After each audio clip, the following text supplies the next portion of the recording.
This is For Advisors by Advisors. I'm your host, Evan J. Mayer, and today we have a very special guest in Matt Middleton.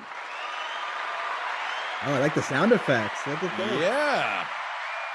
The audience is excited. Welcome, Matt.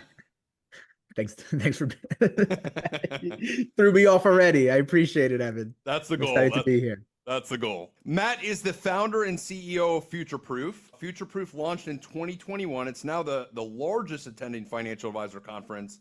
And it's, from what I saw, it was hosted once a year. It looks like you guys are starting some other things. We'll go into that a little bit. Yeah, that's right. But what was real neat about, and by the way, tons of leaders and industry leaders speak at your events. This past one, I think Michael Kittis was there, Josh Brown, Jeff Gunlock, Scott Wapner, Tom Lee. A lot of people were on that list. Amazing to have that many speakers. One of the neatest things about this event, and just to kind of tell you how I learned about it, it was about a year and a month ago. A content creator, I would call him. He's a financial advisor, but he basically does a ton of content on LinkedIn, named Anthony Ruffalo, was sending all these pictures out about this event. And I'm going, a financial advisor event that's outside. Oh my God. Like, cause every financial advisory event you go to, it's like, all right, we're going to trap you in a room. It's going to be really cold. It's going to be really dark. And when you get out of there, you want to have about 18 scotches and you want to sit in the sun. So the way I saw it, I was like, wow, look at this. And this was not a conference that was promoted simply by an LPL or a Morgan Stanley or a Raymond James or any kind of party. It was like, hey, we want every financial advisor that's outside. We're not relegated to speaking on behalf of one company. This is an event for all advisors, no matter if you're an RIA, an independent advisor, a bank advisor, a wirehouse advisor, wherever you are. Come learn, enjoy, have a great time, listen to some music, have some drinks, listen to some great speakers, and just thought it was the coolest idea. And then just had Josh Brown on the podcast a few weeks ago and started seeing him all over it. And I'm going, oh my God, I got to attend this. So very excited about having you on, have a lot of questions about it. Looked you up in the past, kind of did a lot of marketing stuff, but this, like, you came out of nowhere with this, or at least it looks that way. Tell us a little bit about you and kind of how you got started and how you developed this. Yeah. Well, one, thanks for having me. It's funny how you just described the kind of visceral reaction of seeing it cross your feed is exactly what we intended, right? Most events in our space blur, right? They all blur together, right? You could have, whether it's a user conference, a custodian conference, a conference run by media or some other person, you change the name, the pictures, the feeling all look the same. And we wanted to change that. We wanted to make it feel like you were scrolling through your friends at Coachella, right? And then say, wow, this is in my industry. This exists. What else is possible? And so I love how you just, articulated your personal experience, your first experience with it, even though that you haven't attended, which we're going to change that soon. So my background, I spent about 15 years at a pretty big media conglomerate called Informa. They're actually the largest B2B events provider in the world. Came out of there fresh out of college, had a view on what I wanted to do, went to college for financial services, wanted to get into the wealth management industry. I kind of grew up with no connections, not much money, not real insight. I was just very ambitious. And coming out of college, I just got hit in the head with the reality that it's really incestuous and you have to know people if you want to have good placement, and placement matters. And so I was a bit discouraged. And so anyway, I found my place at Informa. At the time, I was, working on early days fintech, and so we didn't call it fintech back then. It was like the non-sexy payment rails and Visa. Sorry about that. And so my responsible was is finding industry niches or trends that are happening in various sectors, research them, see if there's the sector that's potentially willing to grow that you could actually build upon. And then decide as a big company, do we build organically to build a community and immediate properties in this space? Or do we go and look if someone else is doing it and acquire it? And so I had 15 years plus evaluating micro communities, if you will, and then figuring out how to build bigger communities around that. And so I was early in like the growth and I would say evolution of the family office model and had a front row seat there. I rode the wave and then the potential decline of the hedge funds in the 2010s. I found my way into the ETF space mid 2010s, and it was the boom. ETFs were the greatest product and greatest financial innovation in that community. And that ultimately led me to discovering the financial advisor space, more specifically the RAA, the independent advisor. And I just simply fell in love with the channel, the model, what it stood for, the people that were about it. And I spent now my last 8 years in the RAA, I would say the kind of advisor circle, but the RAA area. What were you And then doing in that that led, area? Like, were you like you were investing in an RIA? You were a member of an RIA, or you were kind of just creating the events for the RIAs? yeah. So Inside ETFs at the time was the largest ETF event, was an important contributor to that and grew it globally. I created what is still operating now, Wealth Stack. At the time, it was the idea was create an innovative advisor technology event that actually focuses on other areas, not just tech. And so I've been a part of publishing platforms, so digital publishing as well as events. So when I say building community, that's what I mean. It's media assets that bring together micro communities, if you will. Sure. And then during COVID, what we saw at Informa was we had a lot on the line in the live event space, and no one predicted COVID to happen, and no one knew what it was going to be. And so at that time, everyone was screaming for it to be digital, hybrid. If live events are dead, who would travel, right? And you remember all of that, those Sure. feelings. Yep. And that kind of was my eureka moment of, hey, I actually don't believe with this thesis. I have another one. I have this idea, and if I'm ever going to go pursue something, the time is now. And that's when I really jumped ship, and that's how the kind of future Was proof was it just started. to start? And how'd you end up getting obviously you had the experience in the background, but to get the financing to put on that kind of big event in California, my guess it cost a lot of resources. Yeah, so at the time, the business was called Advisor Circle. The original thesis for the business was to create a hold co. So to actually create a business that uses media as a tool, but not a media company itself. And so you could imagine doing various different events, having publishing platforms, doing data and research, and then eventually making minority investments. And so that was the oomph that I wanted to do. And so I left Informa. I stole away at the time our head of content to be my co-founder. Originally, before even leaving, Matt Hogan, he's the CEO of Bitwise today. He was an old boss of mine and a mentor, and he's the one that really kicked me in my ass to kind of go independent. I act like this COVID thing happened, and it was an instant thing. It was a 2-year bump to push me, and then this Sure. happened, and it was like the time is now. And so Matt, myself, and John Swolfs, we kind of formed what was Advisor Circle at the time, and we raised a little bit of money, about a 1.3 million, on the goal of building this hold co. And the thesis was we'll start with events because there's a unique moment in time where the events industry came to a screeching halt. Yeah. And so you're not competing with this very saturated marketplace.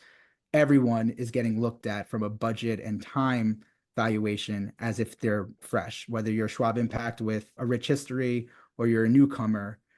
Everyone's getting met and evaluated again for the post-COVID world. And so we felt it was a unique time to lean into events. And so we actually launched an ETF event, and we ended up selling that within 13 months. So we got very fortunate there. It gave us enough runway, to your point, to build or live out the vision of what future proof is. Got it. Got it. So that's pretty cool. So Yeah. you started this whole co and sold something to already create the capital to create what you actually wanted to create long term. Yeah. Yeah. That's awesome. That's awesome. Now, how'd you get that many people and that many influential people excited that quickly to come to your event, specifically the sponsorship between some of these big companies? Was it just easy phone calls and people were just hopping aboard, or was it pretty tough in the beginning? It's funny. I'm actually writing a blog post today because we just announced that this past event hit a 71 MPS score. And I'm laughing seeing that. And to everyone now, we have 4,200 people that attended. Everyone now is like, this is great. It's the best event I've ever been to in my life. I can't believe this. And it's like, if only those people realized what I went through in pitching this concept. Like, imagine 2020, the world's like, there's no events. People haven't seen each other physically in months. And I go and virtually knock on people's doors through email and have these calls and saying, I'm going to create a wealth festival. And it's like, okay, Really? And so, yeah, I would say getting to 0 to 1 is extremely hard in business. Yeah. Given what we were pulling off, it was certainly risky. There was nights where I didn't get much sleep. And like I'm a salesperson at heart, so I think I'm built to take a lot of no's and a lot of, skepticism and just keep pushing forward. But there's a combination of people, of companies, of just kind of trends that all took place at the same time that really made what it is today. And I would look at it and say, it's like, I had this vision of like, there's a better way for us to be doing these B2B events. And that's across all industries, but specifically ours. The second one was we spend a whole lot of time talking about growth and innovation in our industry. Hmm. And then you look across the events landscape. The leaders of the events, they haven't innovated in since 1995. And so how are you labeling like this is where the innovators congregate, but yet the platform, the setting feels like it's dull and stuck in like MS-DOS days, right? And so there was an issue with that. And then the last piece is like getting conviction, right? And it does take a small army of people to believe and to kind of open the door. Some did that more formally and publicly, like you mentioned, Josh, right? First thing we did was how do we get to 0 for 1? How do we grow this faster? We need to partner with people, and we need to partner with people with authority and a big mouthpiece. I was very fortunate, having worked with them previously, that there was already that trust and friendship layer there. Yeah. So that even when I pitched him this concept, like he might have laughed and chuckled a little bit, but he knew like I was real about it, and they doubled down on it too. And so they pressed their thumb on it and advocated and promoted the hell out of it. And that's tremendous. There's other people without that level of industry clout, but highly influential, that advocated and made several email intros to the right sponsors, partners, media people, you name it. They didn't have to do that, right? And they did that because they, one, either believed in me, believed that there's change needed, and believed in the concept without ever seeing or experiencing it. And that's the last piece. I think it's just, you have to have a little bit of luck, and you have to have a little bit of like wishful thinking in this. That first year, 2022, we went everything. It's an entirely outdoor event. So you could plan as much as possible, but you can't control weather, right? And so there's a reason why this event took place in Huntington Beach. I was told 99.7% chance, no rain, Yeah. sunshine, and 70 degrees. Well, in 2022, the week before, there was an unexpected hurricane that hit Southern California, and there was unreasonable heat wave. And so like you're dealing with these conditions that you're not used to dealing with in a traditional event setting. And so like to say you speak confidently in what you had planned it to be, and you plan perfectly, but you can't control what you can't control. And so even just going on site, seeing it, like, I mean, we build a mini city along the coast in Huntington Beach, right? Seeing that get built and just saying like, oh, wow, like it's funny when you have an idea and then you can believe it because you're saying it so much, but to see it come to life and then to see the people around it make it actually interactive and fun. I mean, that's the thing. Most people look at it today. I'll give you an example. The minute I saw it, and again, this is just comes to my mind. Yeah.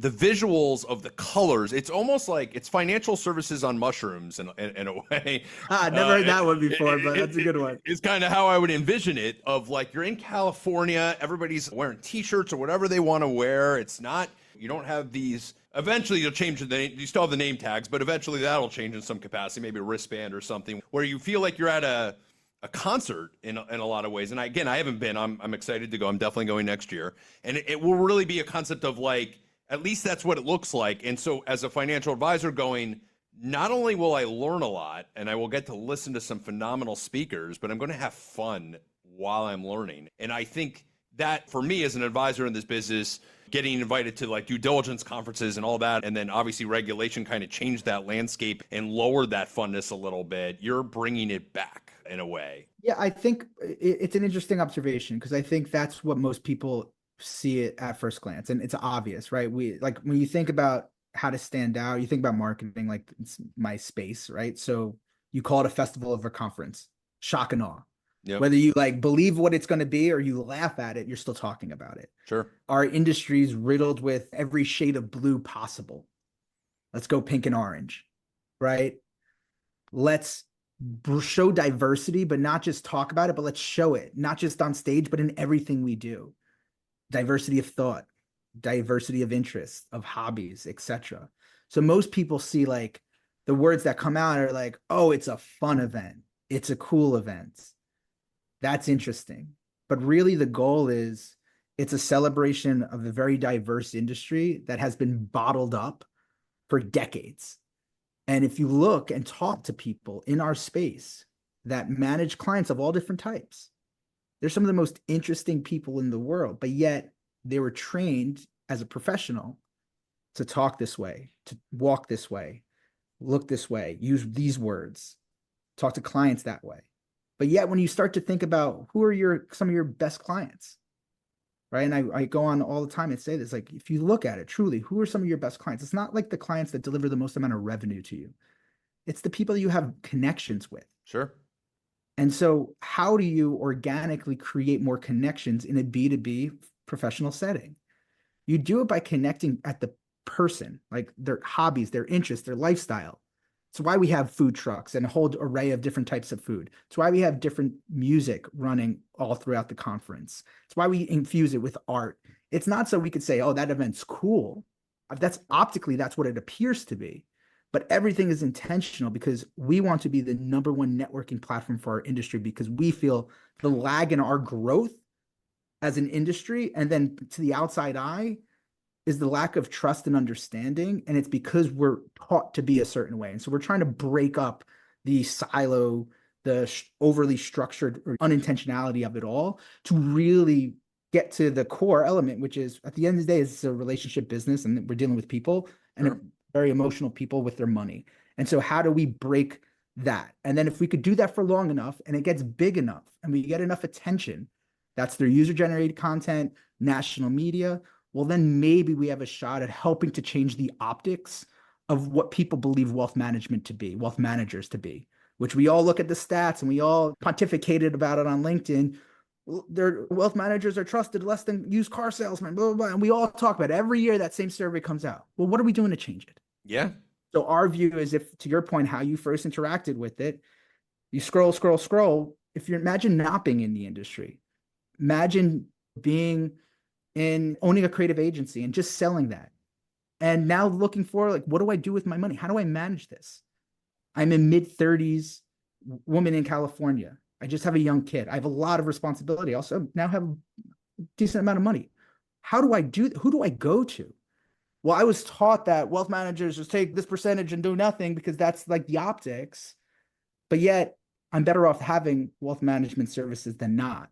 And so if I'm scrolling, whether it's Instagram, LinkedIn, X, whatever, and now I'm scrolling in my circle, which is creatives or tech people at the age of 30 to 40, and I come across future-proof pictures, and I'm like, whoa, what is this thing? It looks like Coachella. It looks like some film festival. It looks like something that I might want to tell my family or my friends about on the weekend, or maybe even participate myself. And then you realize, oh, this is the largest event in wealth management. Oh, these people look approachable. Let me see what this is about. And maybe I get more education. And maybe, again, we change the optics and the nature of the end user and client to our profession, as well as better connect professionals within our industry. Love it. Love it.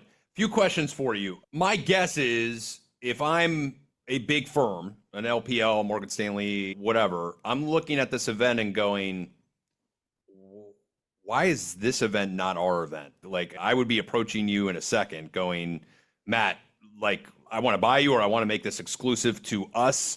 What would be your response to them calling you about that? I mean, we get those calls all day long. Look, I think an event like Future Proof is needed in the industry because, and you started this out, right? Like there's so many conferences in this space.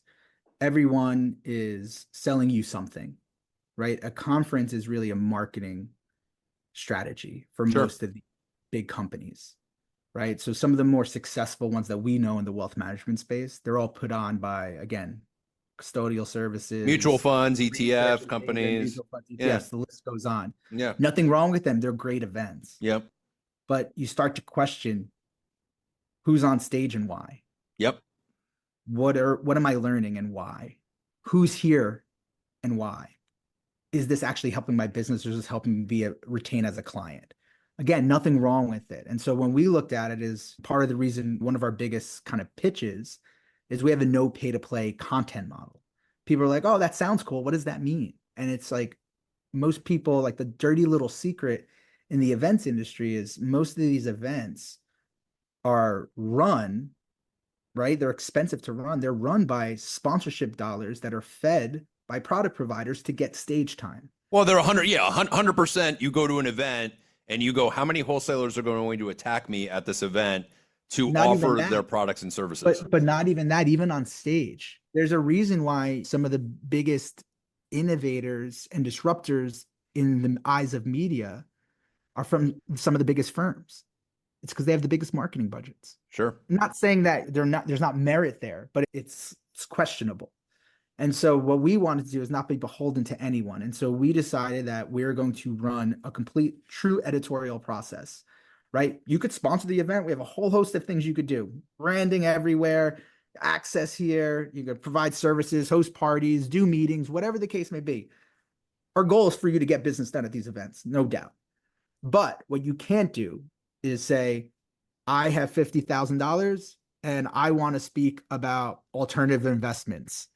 And we then present you as an innovator expert, or a trusted source in alternative investments for financial advisors. Sure. It just can't be. So that does not happen at your event. Like, because I did see. I did not take a single dollar. Yeah. I would, frankly, my investors would love it if I did. We do not take a single dollar for anyone. You cannot pay your way onto any stage.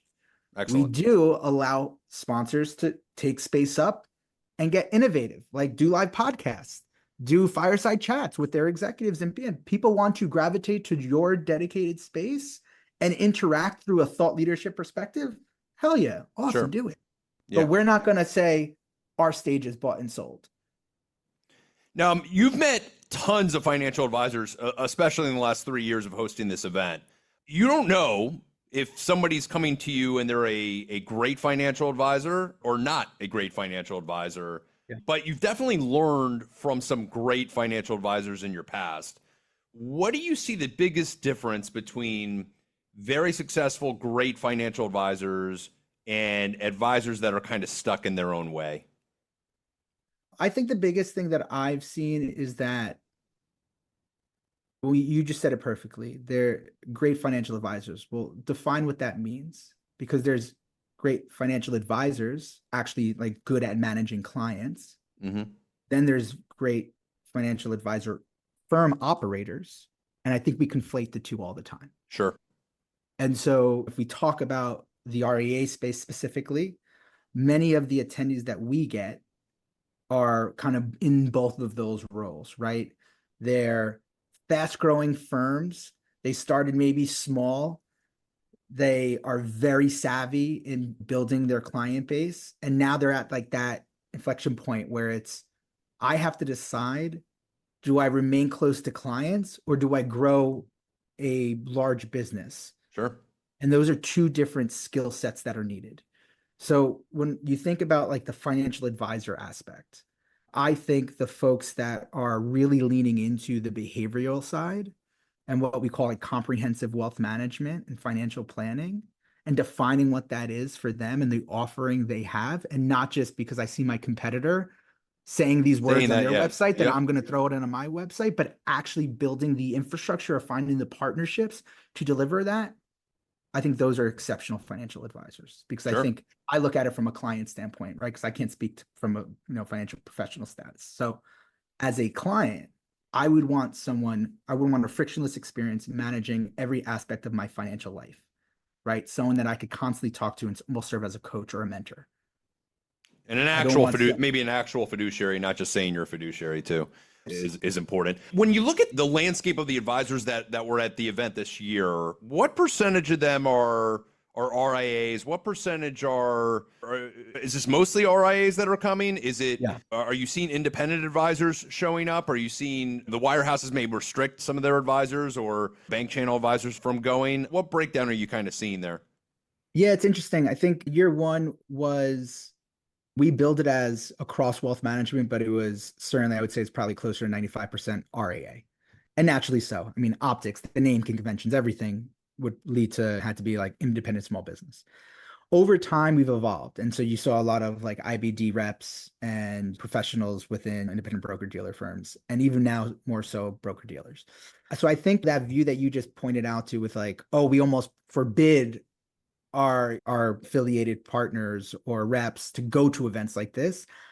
I think some people still have that. I don't think they're standard anymore. I think it's loose just with frankly what we're seeing as trends of people, kind of breaking away and becoming more independent. Sure. I think the thought around that restriction is loosening. When you think about Future Proof Festival, which is obviously what we're talking about here, that predominantly is an REA event. If you look at the content, you look at the vendors, you look at the experiences we offer, it's about focusing in on many different job functions across the REA firm and its growth story. And so when we say we have 57% of our audience is C-level executives, it's not, oh, CEOs, or it's not just, hey, we have just financial advisors. It's decision makers across every spectrum that come together to grow a successful REA firm. And so that is what the festival is. We've since expanded the single event to a business enterprise. And so we started the business as a whole co named Advisor Circle. We very quickly realized that Future Proof as a brand and a mission was accelerating faster. And so we decided to not get distracted with investing in other, people and their businesses and ideas, not creating other things, but we leaned into this as a business. And so we renamed the business earlier this year as Future Proof, and we announced many different new event formats and different event ecosystems that we want to support. And so Future Proof Festival is really the largest and most important REA event on an annual basis. We have Future Proof retreats, which focus on the top 1% of the professional at these firms. Mm-hmm. And again, cross-function. And then we had announced just earlier this year, Future Proof Citywide, which will be another large-scale event similar to the festival that will take place in Miami Beach next March. And that will focus on a much larger group, including banks, including family offices, institutional allocators.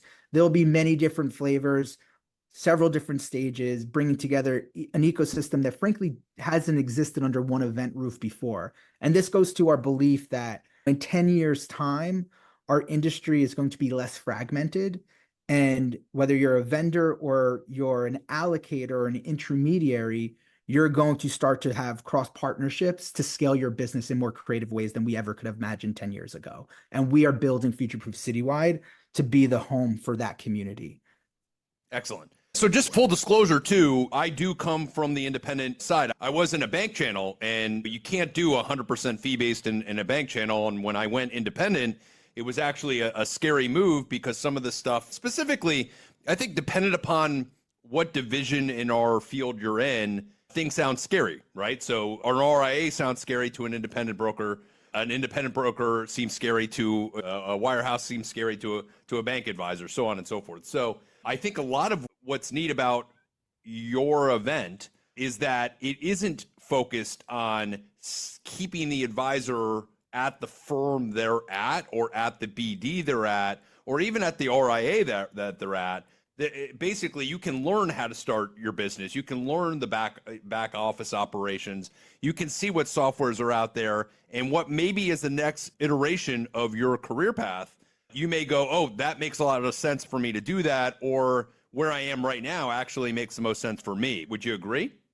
Yeah, I mean, our biggest thesis is not to, again, to remove the silo and fragmentation. And so like our view is we don't know exactly what you, Evan, as an attendee are looking to gain. And so tell us, and we hope that we have enough flavors there for you to go and create your own adventure and to get your personal ROI from this event. As an industry, we do a really kind of disservice, especially in these event space. We generalize people, right? You go back to the question you had earlier, which was like, what do you see as like, how would you label a successful advisor? It's interesting because if you ask that in a group of advisors, they'd all probably say their assets that they manage. That doesn't qualify success, but Sure. we're kind of conditioned to think like that or to benchmark against these things.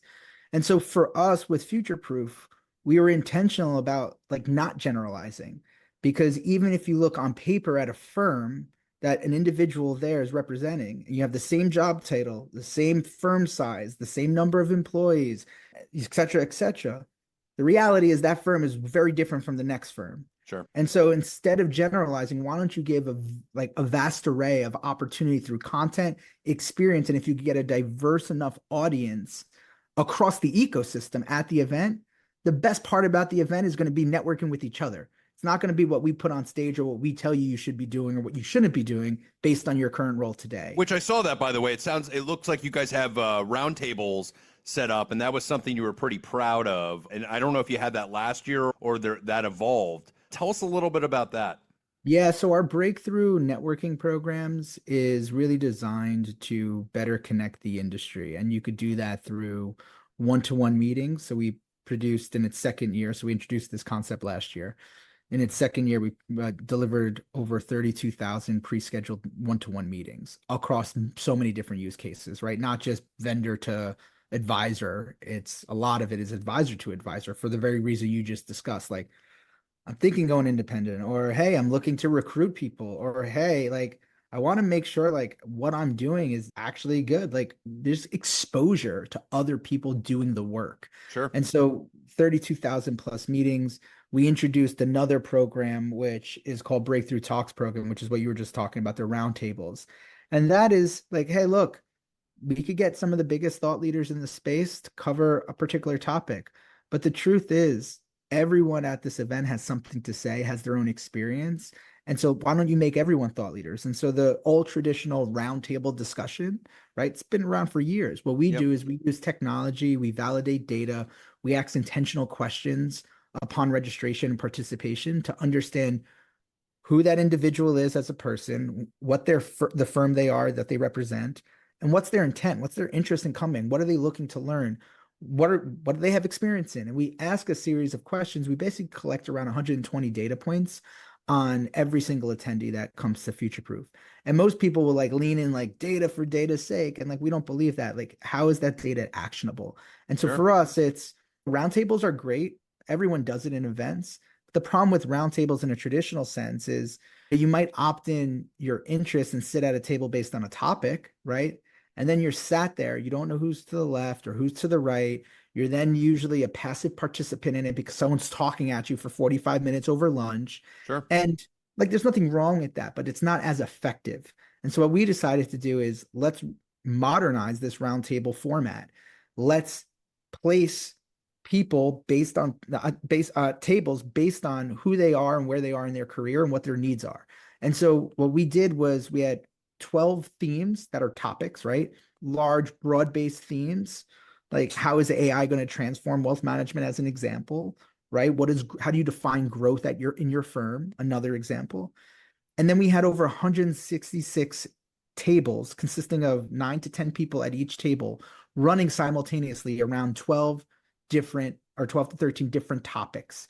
And people opted into the topics. And then what we did on the back end is blend their interest on that topic with who they are based on their data points.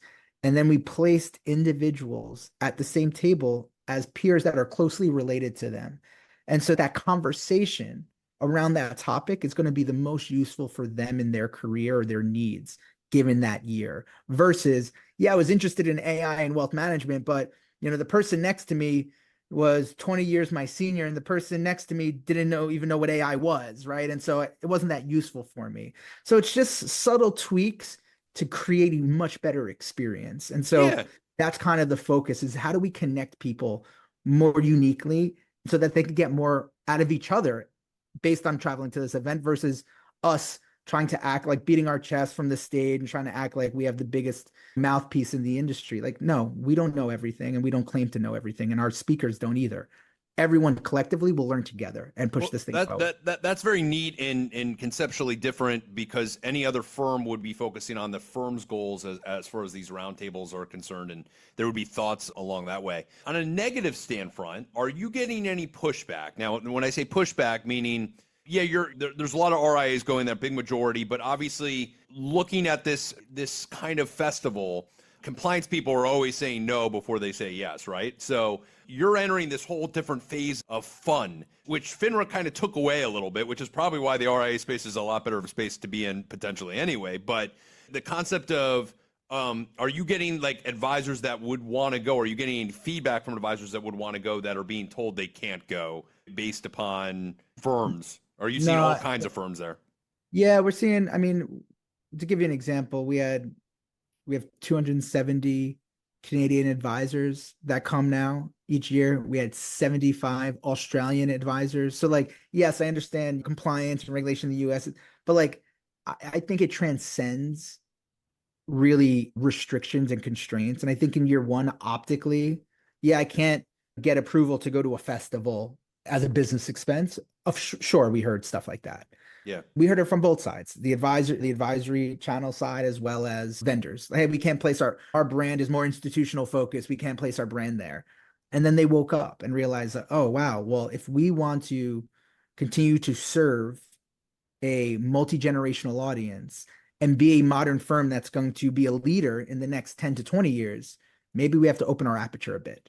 And I think that's what we do. We make it people feel safe and comfortable to actually push past their boundary a bit or what we're taught to do.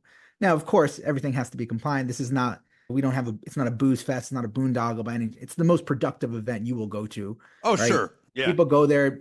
By the way, I never want to calculate the concept that there's bands and there's drinks there as being a booze fest, but it's a great question because I think that is what that's the industry's problem. Yeah. Right. Because there are bad actors. Right. And there's history, and especially in a male dominated industry, of people not being a professional, frankly. And the truth is, like, our thesis is the industry is evolving way faster. It's becoming more diverse.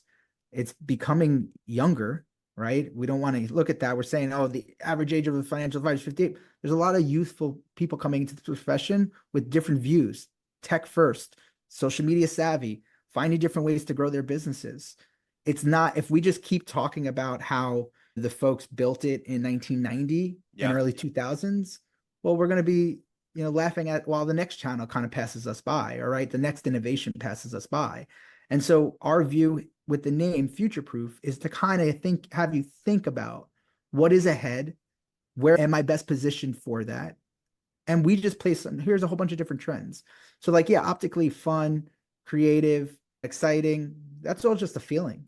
Yeah. But really, when you think about it, I would put up our agenda against any event in the space. I'd put up our networking ability and quantifiable ROI 10x better than anyone in the space, right? It's not even a question anymore. So yeah, I do think when we came out with like the launch, we're going to launch this wealth festival.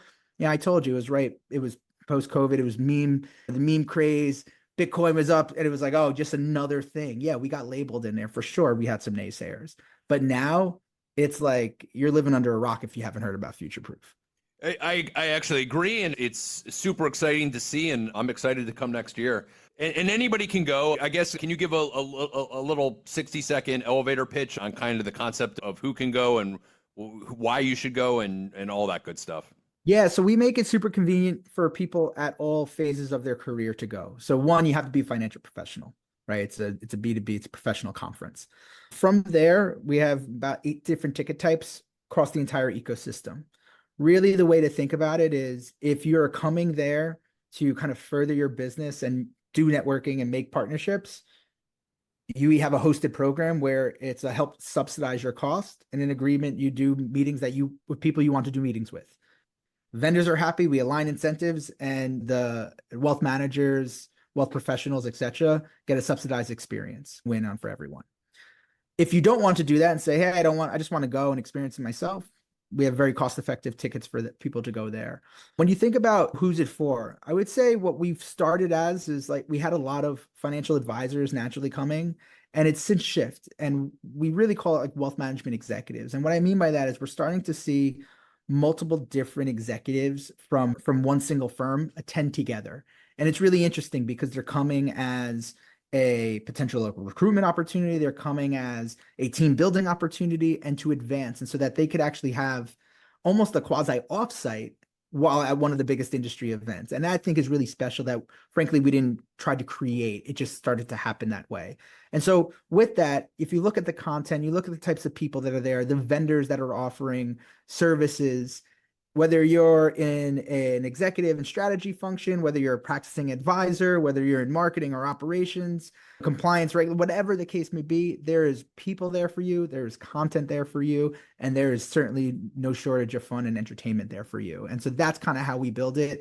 We really want this to be an ecosystem play, and we will, or the community will decide each and every year how it starts to shift and take shape. So we live in this world where we don't want to label it intentionally, and we want it to evolve with how the industry evolves, hence the name Future Proof. And you had Third Eye Blind there, which like pull back to 90s rock. So Yeah, that's our age. it was Demographic. wild. I got on stage to like announce him. I swear to God, I felt like I was at a real concert. Like I couldn't see. It just started getting misty in the air, just the number of lights and heads. It was really cool, and they rocked it. And you're probably almost a perfect guy to host this event and the concept. That's all you've done. Done a ton of events, but you also understand the finance side. But you're not going to be shell shocked when you run into a Tom Lee or somebody like that to have a casual conversation and invite on. And I think having those types of speakers that normally when you go to an event, it's again a lot of wholesalers and a lot of things being pushed at you as an advisor. And then maybe there'd be one fun thing or one good speaker or one keynote speaker. You had like 50 keynote speakers, which allows for you to go, oh, I want to listen to that one, but I don't necessarily want to listen to that one. And there's a lot of other things I could be doing along that. And that's why I think it's a festival instead of a conference, right? Yeah, I mean so dueling stages, right? It's like similar to like a festival style where there's many different genres of music all going on at once. You can't see them, you can't be in every place at once. So you have to decide, right? We have a very similar view, right? Like we might have a technology leader talking about something related to ops and technology and how to transform your business in that way on one stage, while we have Tom Lee talking about the bull case for the markets, while we have Michael He Kitces doesn't talk about bull case, does he? While you have like Michael Kitces talking about how to better build your business. And so, yeah, again, so many different flavors. The one thing I think that is really special to Future Proof, and it's a testament to everyone who comes and embraces it, whether they're a well-known speaker, a wholesaler, an advisor, or even a student for that matter, is they come with no real agenda. And so they come, it's a casual style event, right? Because you're outside. And so right away, like you remove the stuffiness. The second part is the way we formatted content is like 20 minutes. And so you remove the fluff and filler. We're not spending 10 minutes introducing bios. We're not having overstaffed panels so that all people do is like get that one talking point and then they get off the stage. Everything on stage is to get really insightful people sharing practical advice and give them just enough time to where they feel like, oh, I wish I had a little bit more time to say that. Because the best part is all of our speakers, no matter who they are, actually stick around at the event, are approachable, and will take questions, will take pictures. I mean, they are truly like little local celebrities within this community. And so it's just great to have like Tom Lee, Dan Ives, Jeff Gunlock, all these folks that, to your point, like they're iconic in an industry. And it's funny to see people like run up to them, but they're just real people at the end of the day. And I think that's what we're trying to get across at Future Proof is this industry has a lot of great people in it. To go out and approach them, ask that question. Like they're more willing to help you out than not.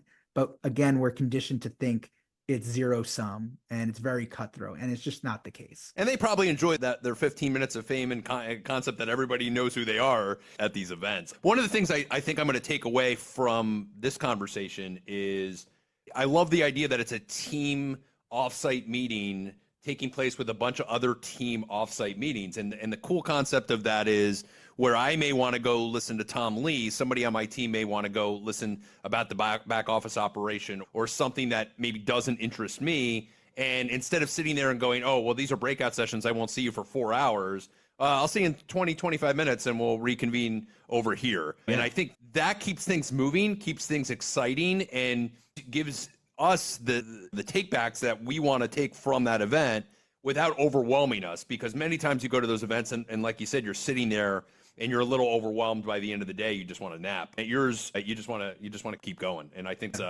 That's a testament to what you do. So first of all, thank you. I haven't been to one, but I'm sure I'll thank you in person for the experience, and I look forward to it. For advisors out there that want to get more information or reach out to you or reach out to somebody in your team, what's a good way to communicate? Yeah, go to futureproofhq.com. You'll see all of our events that we have. We have 4 next year. And yeah, there's a whole bunch of contact details right on the website to get in touch with me or my team.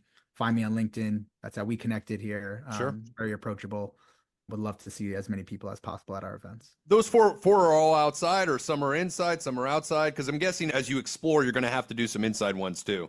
Yeah, so each event has its own unique event format. So Future Proof Festival is an entirely outdoor event held on the coast of California. Future Proof Citywide, hence the name Citywide. It's indoor outdoor. So we got special approval from the city of Miami Beach to take over 4 blocks on the sand in South Beach, right off of Ocean Drive. Very But cool. we also have over 25 hotels and event spaces up and down Ocean Drive right there. So it will grow not along the coast like Huntington Beach, it will grow inland. And so there'll be indoor outdoor. Think of it like a South by Southwest meets finance, right? The retreats, we have one that's in Colorado Springs, so it's more of like a mountain retreat. Last year was in March. It was about 20 degrees. So yes, we could not be outside. So it was indoor. We had content and networking in like cabins and lodges up in mountains. So it's very experiential, but yes, different formats. And then we haven't yet fully announced it, but we're running a growth retreat in October of next year. And that's actually in Nassau, Bahamas. So you could imagine the types of activities and formats that will run there. So we really try to lean into the local city that we're in, and then of course use different types of formats to constantly reinvigorate people. So we don't want people sitting down for 2 hours. We don't want people looking at their phone ever, right? We want them constantly stimulated, and that's through thoughts from stage, interactions with people, or sensory through So all these different ones are going to be, are they very similar to the festival concept, or are they very unique and different? And the reason I ask is I'm an hour from Miami, so the Miami one, to get my team over there on a cost-effective basis is great, but I also like the idea of us going out to California and just kind of getting out of the office. Yeah, no, they're all slightly different. And so, like, if you think about what Future Proof is trying to do here, we're really looking at building an event enterprise that modernizes the entire financial services ecosystem. And you could look at it in so many different ways, right? You could do it by investor type, you could do it by asset class, by investment product, so on and so forth. And where we started was, let's build this modern wealth management ecosystem. And that, as we talked about for festival, really has come to be known as like very RIA centric. And so that is now leaning into how do you have 5,000 to 6,000 of the most innovative RIA firms and their partners. You have Future Proof Citywide, which is really, think about it as the intersection of wealth, technology, private markets, and alternatives. And so it has naturally a little bit more of an investment bend from a job function. But at the end of the day, we're all focused on growth, and growth is not just run through portfolios these days. And so thinking about operationally what it has. So it will be Future Proof Festival plus family office, plus bank and IBD, plus institutional allocators, plus non-traditional asset managers, plus more invest tech versus just advisor tech, right? So you start to see the overlay. Festival will be the core, then you'll have an overlay audience that will make citywide, and then the retreats, they're limited by attendees, so they average about 500 to 600 people. It's a senior level audience, so it's application only. And then the themes of that will be focused on either certain functions or certain areas. So the one in Colorado Springs is a leaders retreat. It's really designed for leaders of the firms, CEOs, right? And so some of the content there is around like how to build a company culture, how to grow either strategic capital or do it organically, and really like be able to meet with your peers without having the sense of like my employees are around and I can speak confidently and vulnerably. Sure. And then the growth one, as you could think about, what are the functions, senior level, but what are the functions within firms that support the growth of a firm? And you could look at that from investment management, you could look at that from technology, operations and systems, you could look at that from marketing, et cetera, et cetera. And so that's kind of how we're building it. And so that's 2025, 4 events. In 2026, you'll likely see us expand, and maybe we'll even lean into more like a family office retreat or a private, assets or private equity only retreat, right? we don't really have here's the roadmap and built so definitively, because we're really just listening to what our audience is, the needs, the trends we're seeing, and then just serving that need, frankly. And so everything from that first festival in 2022 to where we are today was all based on, demand and feedback and, individual conversations like this, where it's like, hey, it would be really interesting to do that. And we're like, all right, let's go research that. Well, it's been a pleasure to have you on, Matt. One thing I'm definitely taking away from it is, and it's an ask from probably the advisors to you: don't sell out. Keep doing it this way. Keep doing it unique. Keep doing it special, and don't ever sell out. Right? Yeah. But Matt, thanks again for coming on. For the advisors out there, hope you enjoyed today's podcast. Look forward to seeing you at Future Proof one day. Take care. Evan, thank you.